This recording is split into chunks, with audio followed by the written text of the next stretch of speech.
Ce chat présentait un glaucome non maîtrisé médicalement. Une chirurgie au laser diode a donc été préconisée.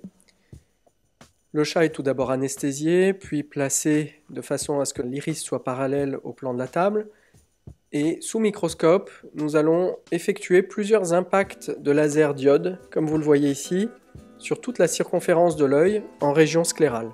Les impacts sont réalisés à peu près 2-3 mm du limbe sclérocornéen, en arrière du limbe bien sûr, en regard des corps ciliaires, de façon à ce que les impacts de laser détruisent partiellement ces corps ciliaires.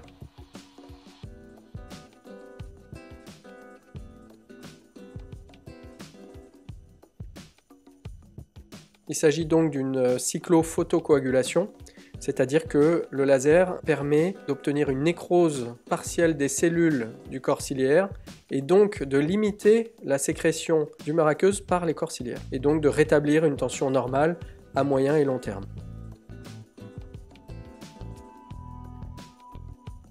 Il y a différents réglages possibles du laser.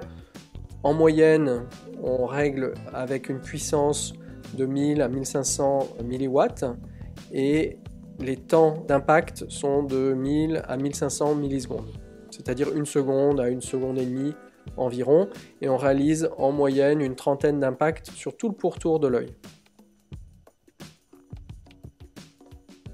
Voilà, donc là il s'agissait des impacts en région dorsale, puis un certain nombre d'impacts de laser en région ventrale, comme vous le voyez ici.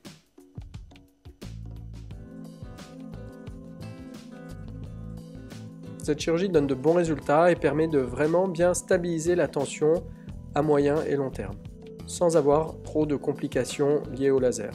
Ces complications peuvent être principalement inflammatoires, mais sont assez bien maîtrisées avec un traitement anti-inflammatoire post-opératoire.